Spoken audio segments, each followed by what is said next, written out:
Good evening and welcome to another episode of The Loss of Neverland. If you are new to my channel, hello, I am Shantae. Welcome. This is a safe place. On today's episode, we are going to talk about depression. So, for those who don't know, again, if you're new to my channel, please like, follow, share, and subscribe. I'd really appreciate all the love and support. This is a safe place where people come to share their stories and just vent, and we're all just here for each other. Excuse me. I'm trying to be here for you. I'm trying to show you that it's okay to be vulnerable, and I know a lot of us in this world feel like we're alone, and I'm trying to show people that you're not alone and that I'm here for you, and it's okay, and it's gonna get better. And that's really what this episode especially is all about today. It's about depression and anxiety and just those battles that people deal with that a lot of us don't see. There's a lot of things that happen in this world behind closed doors that happen to friends, that happen to loved ones, that they don't talk about with you, that they're not comfortable talking about with you. Some things we like to keep to ourselves. That's why we call them skeletons inside the closet, So, one thing that I want to mention is we all live different life experiences. We all have different traumas. We all have different upbringings. On today's episode, just as my other episodes, I'm going to kind of give you guys some stories and some examples of what I have gone through personally, and especially depression. Like, as you can see, normally I do my episodes in the morning, but it's pretty late right now that I'm doing this episode, and I do apologize, but I've been dealing with a lot recently, and I'm hoping and I'm praying that things are going to get better, and I know they will. And just as everybody does, we hope and we pray and we wish that things are going to get better, because it seems like the storm is just not clearing up. It's just not going away, but it will, and I know it will. It sure doesn't feel that way, but it will, and it's just going to take a lot of time and patience. Patience is a virtue, and that is why that is a saying for a reason. So, I want to kick off this episode by showing you guys my tapestry. My tapestry's done. Yay! It's beautiful. I love it so much. Finding home after innocence is gone. So, that's kind of like what depression is, right? Depression is... There's so many words that I could give depression. A lot of nasty words that I can give depression. Just like people say life's a bitch, depression's a bitch. You know what I mean? So, I'm trying to figure out how I want to start this. I have terrible ADHD, for those who don't know, so I apologize. Hopefully you guys can follow along with me. I want to start off by saying that depression comes in many different forms. We all experience it differently. There's postpartum depression, there's mommy blues, there's daddy blues, there's anxiety, there's bipolar, there's all different types of crazy things that can happen to the human mind. That's why I think the human mind is so fascinating. I wanted to become a psychoanalytic psychologist for a very long time, but I found out that it was like 12 years of school, and it was a 50-50 chance of actually getting the career that I actually wanted. So that just wasn't, that wasn't my path. That wasn't the journey I wanted to take. So obviously life had a different purpose for me. So when I was young, okay, we'll start from the beginning as we always do. When I was young, I mentioned before in my previous episodes of abandonment and stuff like that, how I felt really alone as a kid. I have 2 older siblings, and I felt really alone as a kid. Now, as a kid, you don't know what depression is. You don't understand those kind of feelings. Just like I tell my babies right now, we have big feelings. At that age, you're so little. And your brain is so underdeveloped because you're growing and you're learning so many different things. It's really overwhelming, and it's really like, oh my God, it's hard to handle. That's why we call them big feelings and we call them big emotions, because it's a lot to handle and it's a lot to process. So when I was a kid, I had these big feelings, but I didn't know what to do with them or how to deal with them, so I bottled them up. And then I started becoming an attention whore, and I started doing things that would, like, I would self-harm myself, and I would put myself in dangerous situations just to get the attention that I felt like I deserved and that I wanted, you know. And obviously that wasn't healthy, and it really did a number on my brain. Now, kind of give you a little history, my mother was diagnosed as a bipolar manic depressant. I don't know so much about my dad. I don't really know about my dad's, like, mental history. I'm sure that he's gone through a lot in his life, being 75 years old. You know, I can only imagine what you've experienced within 75 years of life. But I was diagnosed when I was younger. When I started going to therapy and stuff, I was told that I had, you know, depression, and I had anxiety, and I had adjustment problems. I didn't like change. You know, I was in and out of foster care when I was younger because of the decisions that my parents made. So when I was really little, I was taken into foster care probably from the time that I can remember. I was like 5 years old. And now I don't wish that upon anybody. The foster care system is not what it should be, you know, especially foster homes.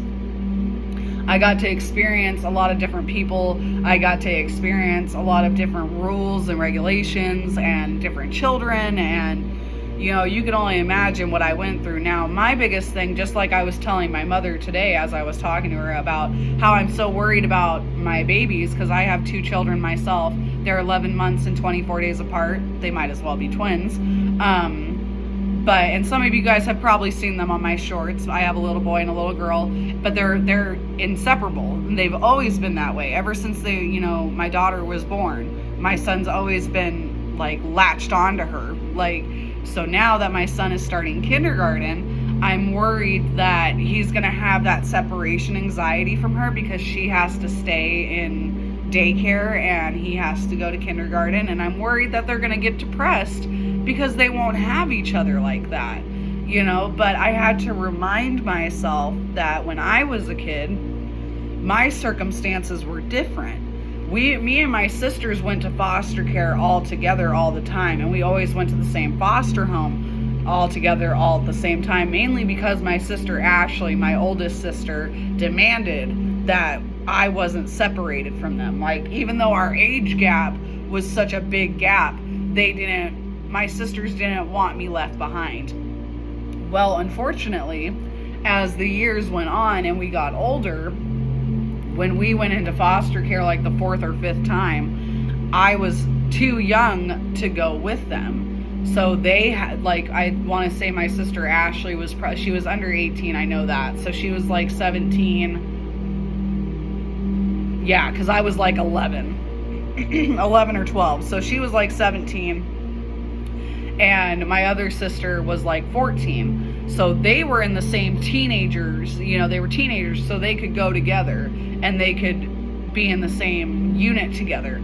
I was in a different age group, so I had to be with the younger kids.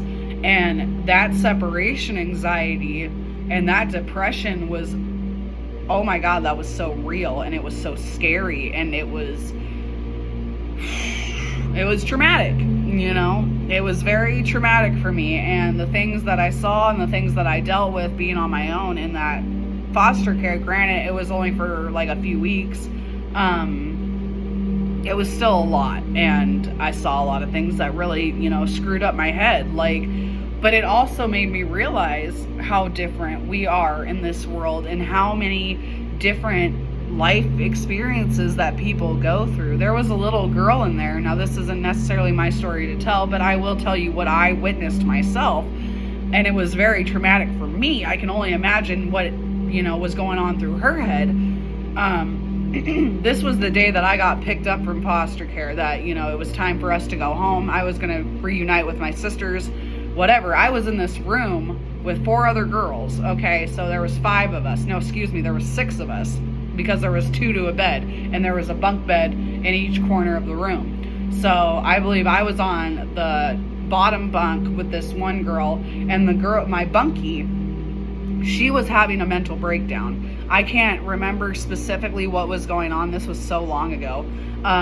But she was upset about something. I think what happened was she was supposed to go home, but something happened with her parents and she couldn't go home. She had to be there for another month or something like that. Again, don't quote me. But she lost it, as anybody would, especially being that age. You find out that you're supposed to go home. It's like prison, it's like jail. You get told you're going to go home, and then all of a sudden, nope, sorry, you're not going home. You fucking lose it, and you're like, and that's what happened. She lost it. She started freaking out. She started crying, and the staff member tried to calm her down. And, it got to the point where they had to physically grab her because she was, punching and kicking and screaming like, no, I want to go home. I want to see my parents. And as she was flailing her arms, she hit her arm on the window. And when she hit her arm on the window shattered. That's how hard she hit this window. Now, this just tells you how screwed up the system is. It was called the McGee Center. We were there, in the room that we were in, there was bars on the windows, because so many kids would escape and whatnot. Well, she hit her arm, and I'm assuming when she hit her arm, it just backfired and it all just shattered because of those bars. Well, it gave her a giant, piece of glass in her arm, and there was blood everywhere, and I'm sitting here like, oh my God, what is happening right now? You know what I mean? So again, that was very traumatic for me. And of course, right after that, just to make matters worse, another staff member said, Shantae, let's go, grab your stuff, time for you to go home. So of course I did natural instinct and I grabbed everything and I left, right? So now as I'm getting older, here's a different type of depression that I went through. I got into my very first relationship. Now I'm going to make a whole episode about love, and we'll get more into my very first relationship, which was my ex-husband when I was 14 years old. I guess this episode that we're on right now is more so about emotions in general, because people don't understand. You guys should really do some research, how the human brain works with emotions and love and feelings, and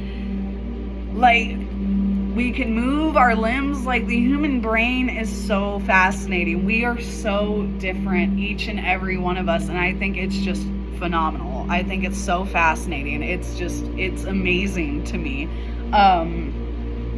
And so many people hate themselves for it. And you shouldn't hate yourselves for it. Some of us are so creative. Some of us, unfortunately, some of us are evil. Oh my goodness, excuse me, I'm getting the hiccups. Some of us are evil. Some of us are just downright nasty. But we're all human. And we all deserve love. And we all deserve care. And we all deserve to have that one person listen to us. Because that's all I ever wanted, was somebody just to listen to me. And back then, it was just harder. My parents were on Social Security. My dad was working, and my parents had their own worries and they had their own problems. And I'm trying to be different as a parent. I'm going to have a whole episode on parenting as well. We're going to try to keep this going as far as we can, guys, as much as we possibly can. So when I met my ex-husband when I was 14 years old, that was a whole different type of hormones. That was a whole different type of mentality. That was a whole different type of everything, So I fell in love, and as the years went on of us being together, things happened in that relationship. He cheated on me, and different things happened. So I had different emotions. I had different collisions, and I've been through a lot in my life, just like a lot of us that are watching this right now. You guys have probably gone through 10 times worse than what I've gone through, some of you that are watching this. I'm not trying to compare with you. I'm not trying to tell you that you're better than me. I'm better than you. It's not like that. I'm just trying to show you guys that it's okay to be vulnerable. It's okay to talk about your past. It's okay to let some of those skeletons out. It's okay. Now, some of the things I'm going to talk about on here, are usually police related, right? You know, like somebody should call the cops, somebody should make a report. It's history, you know. The past is the past for a reason. Everything in this life happens for a reason. So that's why I try to post as many positive affirmations as I can. Even when I get into a relationship, I'm still going to tell you how handsome you are. I'm still going to tell you how beautiful you are, because like I said before, we don't understand what somebody's going through. I could have a smile on my face all day long, but on the inside I could be falling apart, and you would have no idea. And that's what a lot of people don't understand, is there is a lot of people in this world that are hiding behind that mask, and they are falling apart. So when I was with my ex-husband, and I had no idea that he was dealing with his own demons. He was fighting his own battles inside of his own body. He had his own family drama. He had his own everything. But I was so young and dumb and in love that I didn't care about his feelings. I was just enamored by him. I was in love with him. I was obsessed with him. I didn't care about, you know, the problems that he was going through internally, because he never wanted to talk about it. He was a man. He didn't want to talk about his feelings. That's one thing that I don't know if I've mentioned this before or not, and I apologize if I am repeating myself, which we all know that I am a horrible person of repeating myself, and that's okay. So one thing that I like to, and I tell my son this, and I'm going to tell my daughter as soon as she's old enough to understand this as well. And I want you guys to tell me in the comments what you guys think of this analogy. I came up with this all on my own. So if I had to describe a man to my son, which I do, this is how I describe a man to my son. I told him the other day, I was like, you know, baby, when you think about a man, this is how I think about it. He's a rock, okay? Rocks are really hard, okay? They're tough to break. Usually when you try to break a rock, you can beat the crap out of that rock, throw it around, slam it on the ground, chuck it across the parking lot, and the only thing that's going to happen to that rock is it's going to get chipped, it's going to get scraped up, it's going to get bruised, you know, whatever. Now, if you hit a rock hard enough, that rock will snap and it will break. But guess what? You can't just glue that rock back together.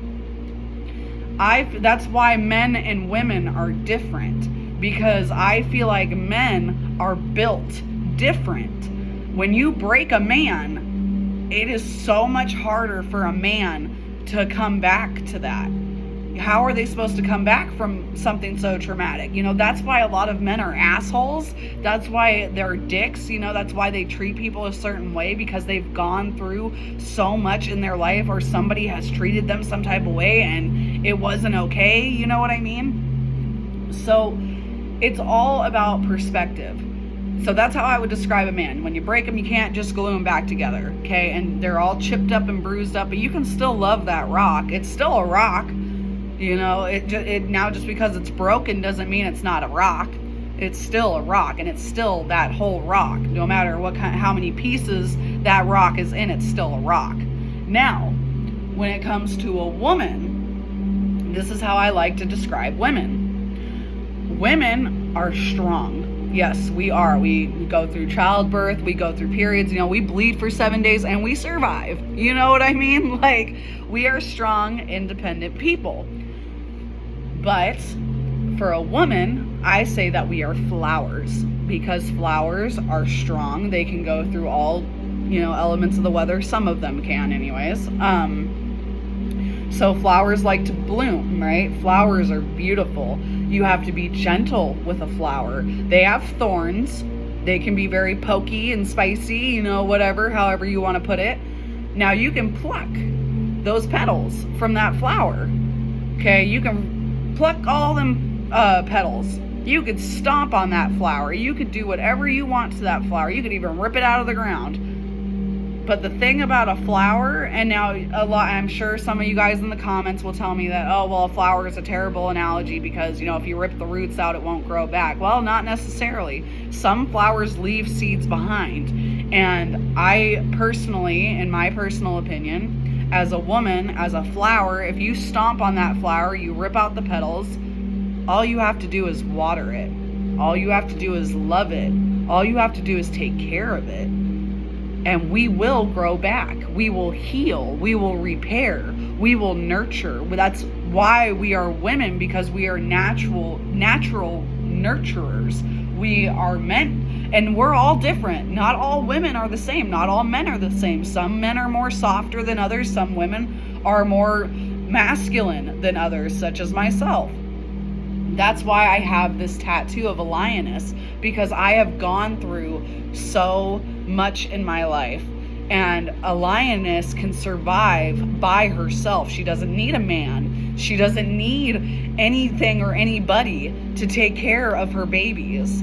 That's all she does, is take care of her babies and provide for her man. You know, a lioness cares for her man and her family. That's why I got that tattoo. But again, in my personal opinion, women are flowers and men are rocks. We all go through different things, but a woman can come back from a lot of things. There's so many women in this world that have been brutally beaten, torn down, and just made to feel like they are absolutely nothing. But they're still here. They still wake up every day and take care of their kids. They still do what they have to do to survive in this world. You know, and there's men out there that do it too. I'm not bagging on some of you stay-at-home dads. I'm not saying that. I'm just saying that we're all built differently, and we all have our own type of depression, and we all have our own type of anxiety. Well, we all have our different emotions. We are human. That's the whole point of this podcast, is it does not matter if you're black, white, Asian, Mexican, you could be freaking purple. I don't care. We are all human, and we all deal with our own things. Like I said, a lot of us are hiding behind that mask. You know, I myself am going through so much right now. As I was talking about with my previous relationship, he was cheating on me. You know, I was going through my own depression. I wasn't taking care of myself. I wasn't showering. I wasn't brushing my teeth. I didn't care. I did not care about myself whatsoever. Now, how can a man love somebody who doesn't love themselves? You know, but again, he was going through his own thing as well. And that's what made our relationship so toxic, because we were just feeding off of each other's misery, you know, and that's so unhealthy for people. And that's why depression is so ugly and it's so real. There's people out there in this world just like my father, and there's things that you say to people that will stick with them for the rest of their life. Just like this quote that I'm about to say right now from my father. My father told me when I was going through what I was just going through, and I'll explain that to you guys, what I was just recently going through, that all I'm doing is looking for sympathy. All I'm doing is seeking sympathy, and I just want somebody to feel sorry for me. I'm a basket case. That's all I'm trying to do. That's all I want people to do, is feel sorry for me. People to give me money, help me out, you know, help me, pour me. I don't give a, I don't care. I don't need your money. I don't need your sympathy. I don't need any of that. I was going to somebody to talk to them and vent to them and be that, you know, needing a shoulder to cry on. That's what I needed. I needed a shoulder to cry on, and I had nobody. You know, so I went to my sisters and I went to my dad, and that was what my dad told me. Do I resent him for it? No. I was at first. I was very upset about it, just as anybody would be. You know, like I said, it's like a secondary emotion. Anger is a secondary emotion, and we all have feelings, you know, so it's just a matter of how you deal with those feelings and how you accept those feelings and how you approach those feelings, because we are all different and we all have our own coping mechanisms and our way of relaxing and meditating. So with everything that was going on in my relationship, I became this horrible, angry person. And I started going to therapy, and I tried to figure out why I was so angry. And I started hating therapists. I started thinking therapy was just a joke. I didn't want nothing to do with it, because they wanted me to do worksheets, and them wanting me to do worksheets made me angry. It made me feel like I was in elementary school, and I was like, I'm not stupid, bro. Like, I'm not effing stupid. I'm not 12. I'm not going to do worksheets. I'm a grown woman. Like, what's wrong with you? So I stopped going to therapy, and that was one of the worst mistakes I could have ever made. because I really need it, and I feel like everybody does. That's why I said I might get in trouble for this, because this is like free therapy. When I do my live streams, I let people come into my box and talk about their day and tell me what went on in their day, what happened, what's wrong. Are you having a bad day? Do you want to talk about it? Like, did you have a good day? What happened today? Did you get a promotion? Let's talk about it. That's freedom of speech is a thing. And now with all this technology and AI and whatnot, we need the real people to be here for us. We need somebody to talk to. We need somebody to lean on. That's why I said, even when I get into a relationship, guys, if I ever get into a relationship, I will still be here for you. I will still tell you how handsome you are and how beautiful you are and how I'm going to be here for you, every step of the way. One thing I want to emphasize, though, is there is some sorts of depression that are way harder than others. My mother told me about her postpartum, okay? And I've heard from a lot of women their postpartum and, what it does to their brain. This is another reason why the human brain is so fascinating and so scary all at the same time. When I had my son, okay, I was pregnant with my son, and me and my ex, we were fighting, okay? Not constantly, but we were fighting. And when you're pregnant, you have all them hormones, you have all your hormones and your emotions are so in heightened, and it makes things 10 times worse. So when I had my son, I literally started hallucinating, and I started hearing things, and I thought that was a bunch of mumbo jumbo. I didn't believe my doctor. I didn't believe my mom. I didn't believe any of that. I thought my mom was just a druggie and just went through her own things, and that's why she was feeling the way that she was, because she was a druggie. Well, no, that wasn't the case at all. What the case is that postpartum depression is real. Depression is real, and I will emphasize that as much as I possibly can, because you guys need to understand that it is real and you're not alone. If you are dealing with depression, any type of anxiety, anything like that, I'm here for you, and I know it's real, and I know you're not lying. Because my postpartum with my son, it was mainly hearing the baby cry, hearing the baby cry in the background, freaking out, looking around, wondering, and I'd be in a grocery store and I'd hear my son cry. My brain would play tricks on me. I was having nightmares. I was having all kinds of crazy things happen to me. But the scariest postpartum depression story that I have is when I had my daughter. Now, this is 110% true. I will never forget this until the day that I die. There was a point in time, so my kids, like I said, they're 11 months and 24 days apart. I didn't really give myself time to lose the baby weight or anything like that. So when I had my daughter, I brought her home, and this was like 2 months in. Okay, so she's like 2 months old. I'm giving her a bath in the bathtub. I had the baby bath inside the big bath, okay? But for some reason, my brain, and this was all visually real, okay? My brain, I'm sitting there giving her a bath, washing her hair. My brain got rid of that baby bath, okay? And I was washing her in the actual tub. And she was, all of a sudden, my fingers slipped. And she fell into the water. And she was stuck under the water. This didn't actually happen, but it happened in my brain, okay? So I'm washing her, and she slips through my fingers, and she goes underwater. And I'm like, so I grab her, but when I grabbed her, I couldn't pull her out of the water. And I started freaking out, and I started calling for my ex-husband. Excuse me. I started yelling his name. I was like, hey, I can't get her. I started screaming. I started crying, and I was freaking out, and water was going everywhere, and I'm trying to pull her out.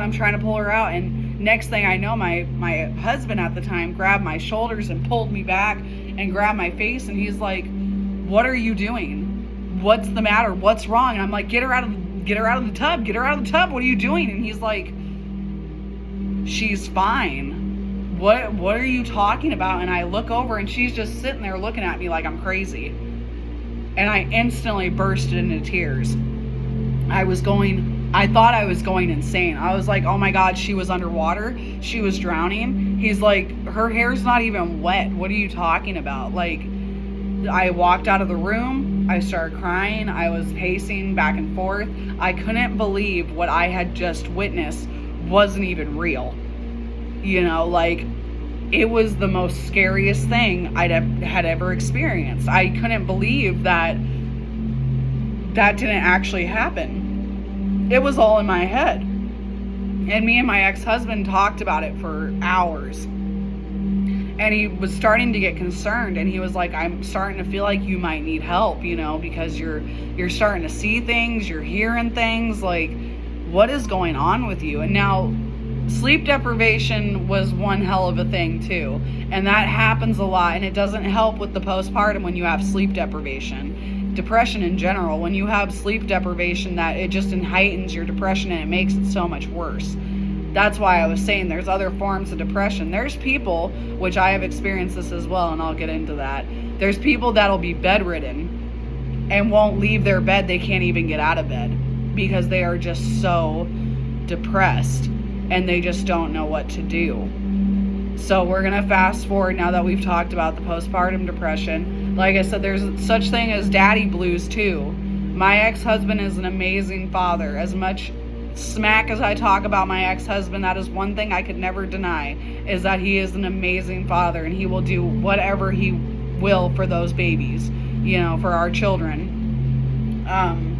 And when it comes to the babies especially, he's very protective, especially their mental state of mind, because we know how hard it is to deal with those emotions and those big feelings.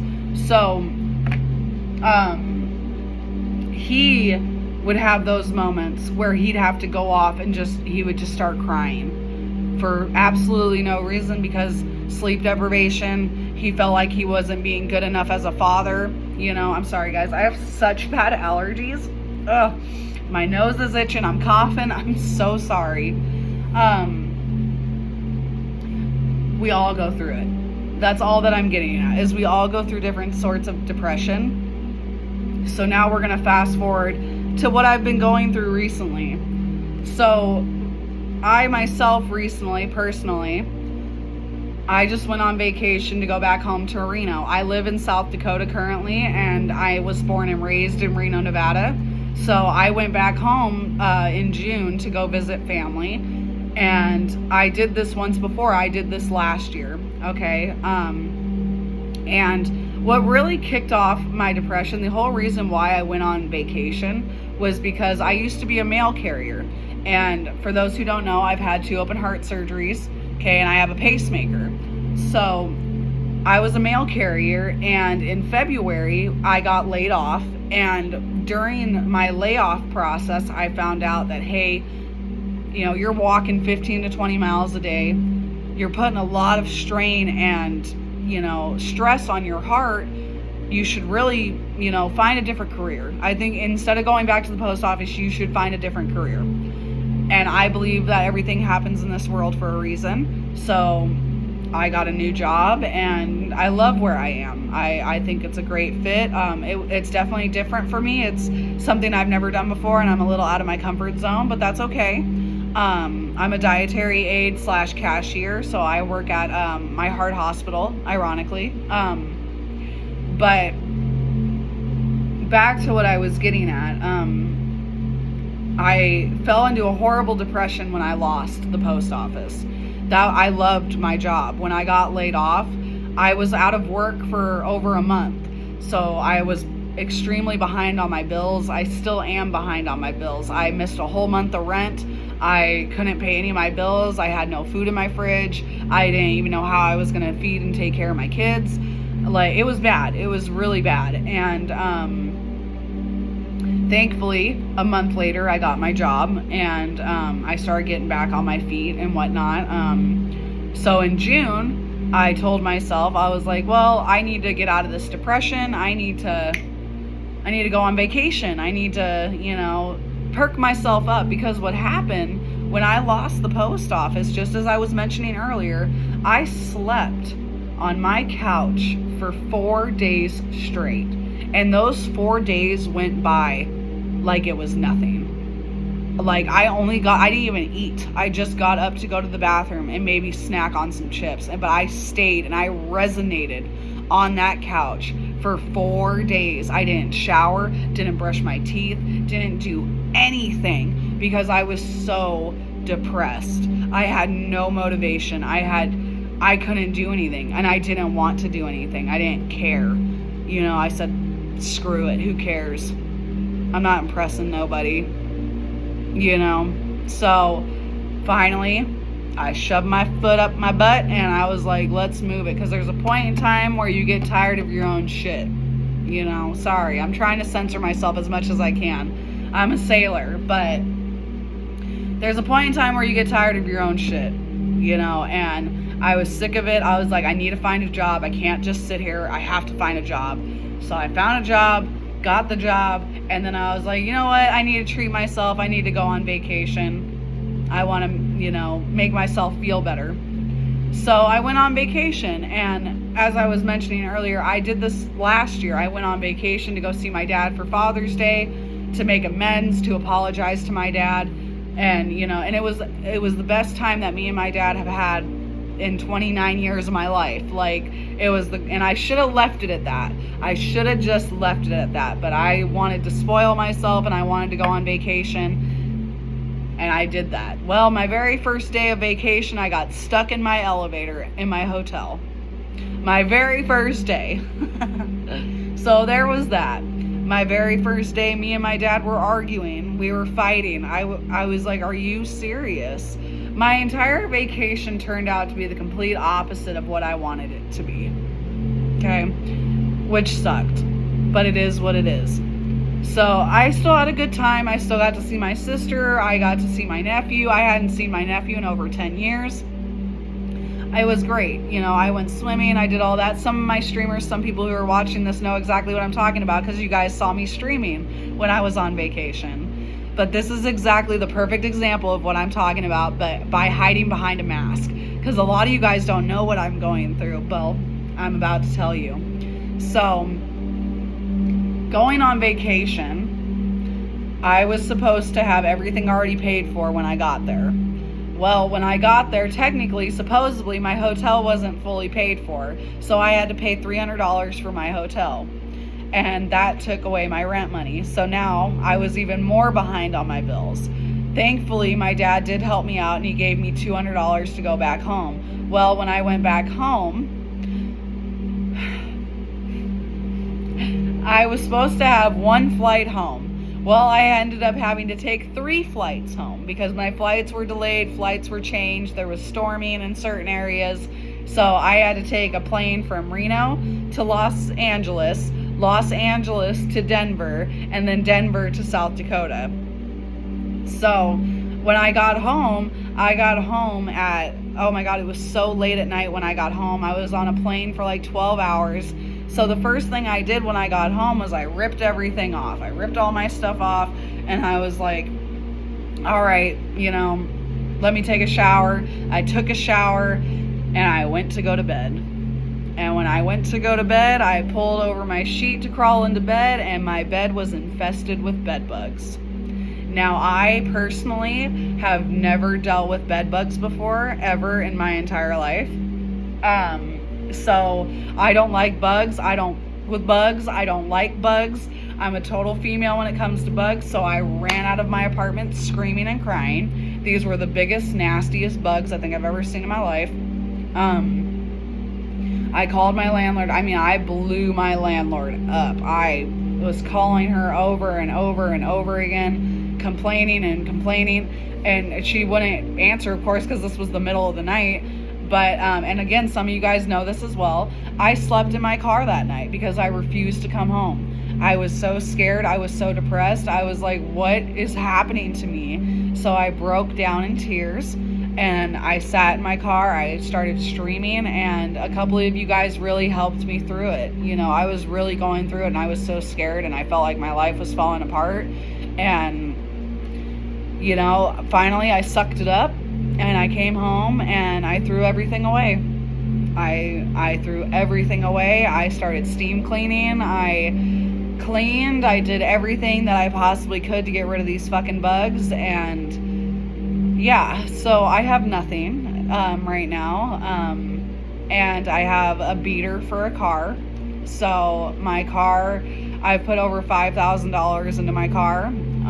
I have a 2006 Buick Rendezvous, and she is just she's my point A to point B car. So after my bedbug incident and after I threw everything away, she started breaking down on me, and I was like, you've got to be kidding me. So I put more money into her. And now this is all just very recently, guys. This is very, very recent, just the last few months. So July happened, and I thought things were starting to look up. I was starting to get some bills caught up and whatnot, getting my apartment cleaned, and I told myself, okay, it's time to upgrade. Everything happens for a reason. It's time for me to move into a 3-bedroom for my kids, so my kids have their own rooms, yada, yada, yada. And I applied for a 3-bedroom townhouse. Well, as I'm waiting to find out if I'm approved for that 3-bedroom townhouse, my car took a shit on me again. So I was late to work, and I missed out on one day of work and whatnot. I just filled up my car with gas, and my starter went out on me. I was just talking about this last night. My car smoked up, and my starter went out apparently, and the reason why my starter went out is because I had some fluid leak onto a pipe, and that's why it started smoking. Whatever, I don't know. I'm not a mechanic. I don't know the full details, but thankfully I just need a starter. Hopefully that's my only problem.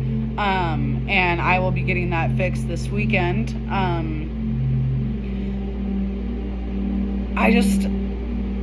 brain is going so fast right now, guys. I'm so sorry. There's so many things I want to tell you. I can't imagine what you're going through right now.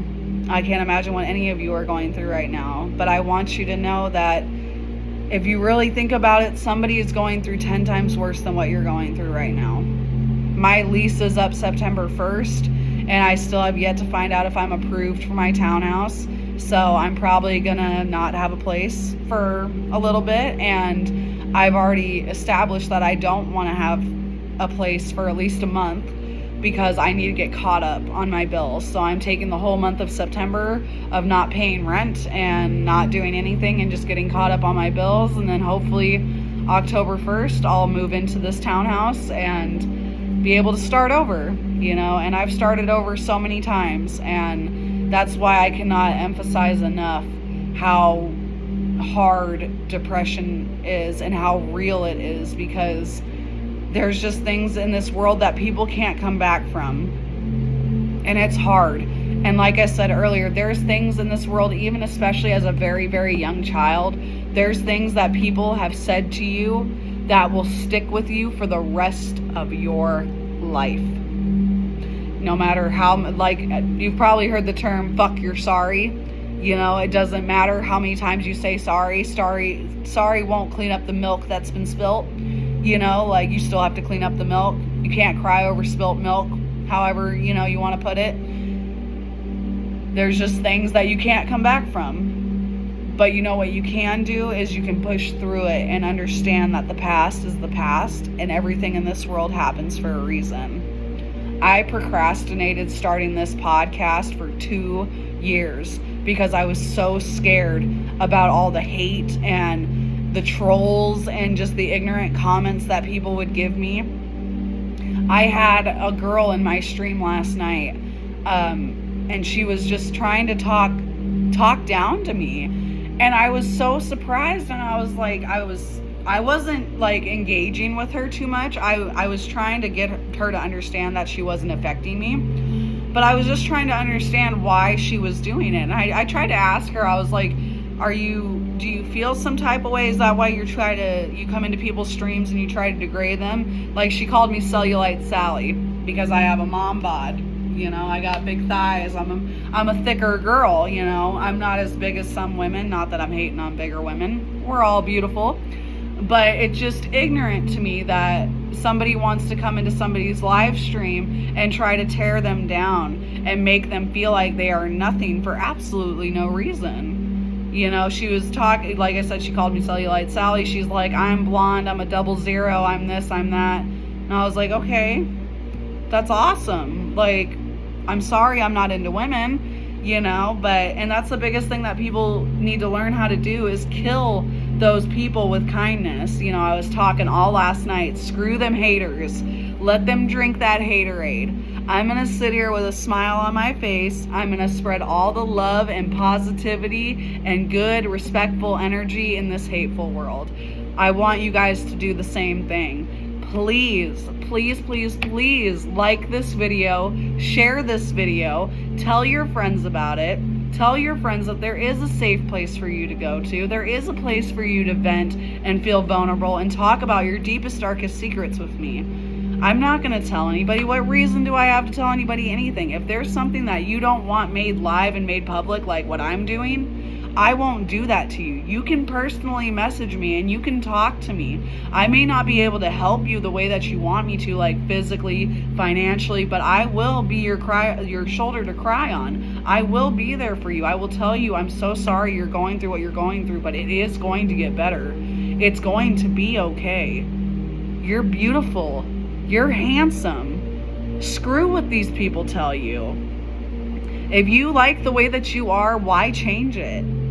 If you don't like the way that you are, you should change it, because that's why you are depressed. That's why depression is such a horrible killer, because it'll make you believe your own demons. It'll make you believe your own terrible thoughts. I was so depressed the other day at work.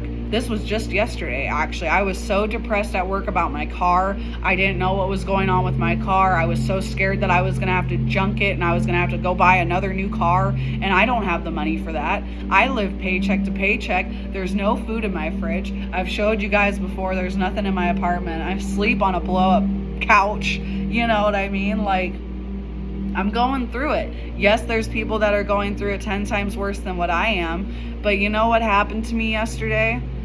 And I'm such a spiritual individual. Like, I'm not religious or anything like that, but I'm a very spiritual individual. And there will be an episode about that as well.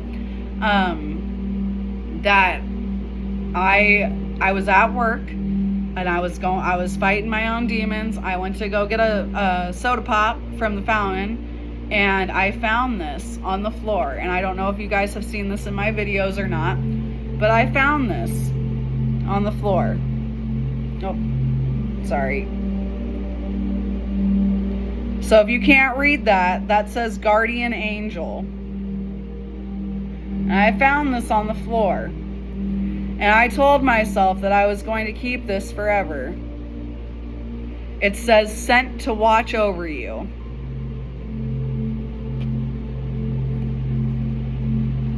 And I'm going to keep this forever. I'm a very sentimental person. I believe that I find things in this world for a reason. When I was pregnant with my son, this is another perfect example, and I know I'm making this video so long. I'm so sorry, guys, but I just really want to spread this awareness of how real depression is and how much it will take over your life. And we all need somebody in this world, and I will be here for you. Please do not end yourself and take yourself away from this world, because you matter to me. You may not matter to anybody else, it may not feel that way, but I am here for you. I love you and I care about you. When I was pregnant with my son, I was homeless when I was pregnant with my son. Fun fact. I was homeless with my son when I was 6 months pregnant, and we were sleeping in the back of my ex-husband's car. And I was so scared. I was so depressed. I didn't know what was going to happen. I thought I was going to be homeless with my baby. But I worked my ass off and I saved up as much money as I possibly could. And with the help of my dad paying for an apartment deposit, I went from Reno, Nevada to Great Falls, Montana, pregnant as hell, sleeping in a car. And I went to this dam in Great Falls, Montana, and I couldn't believe how far I made it. And I was pregnant. I was like 8 months pregnant, 8 or 9 months pregnant. I was about to pop any second. And I found this rock, And this rock was painted with a little giraffe. And on the back of it said, Great Falls Rocks, keep me or hide me. And I still have that rock 6 years later. And I told myself that I was going to give it to my son when he turned 10 years old. And I was going to let him either keep it or hide it himself. But I started thinking about it today, and I was like, I think I might just keep it. I don't think I'm going to let him have it. I think I'm going to keep it for myself, because I just don't think I can let that go. You know, that meant so much to me, and it gave me so much hope and made me realize that I can do this. And I want you to understand, no matter what kind of battle you're going through, you can do this and you will get through it. Even if I have to get on that struggle bus with you, baby, let's do it. I'm here for you. We can do this. I know we can. It may seem impossible and it may seem so hard right now, but you will get through this, and I will be here for you every step of the way. For those who are still watching this video, thank you so much for all the love and support. I really love you, and I really do appreciate you. Please like, share, and subscribe this video. Please spread the word and let people know that we don't have to be hateful. We choose to be hateful, and they are not alone. We are one big family, and we are all friends here. I will never judge you, and I will never make you feel less of a person, ever. You matter to me, and you are on this earth for a reason and for a purpose. You just haven't found it yet. That's why my podcast is called The Loss of Neverland, because we are all lost boys and lost girls, and we will find Neverland. We will find our home eventually. I hope you guys have the best night ever. Until next time, thank you so much for watching.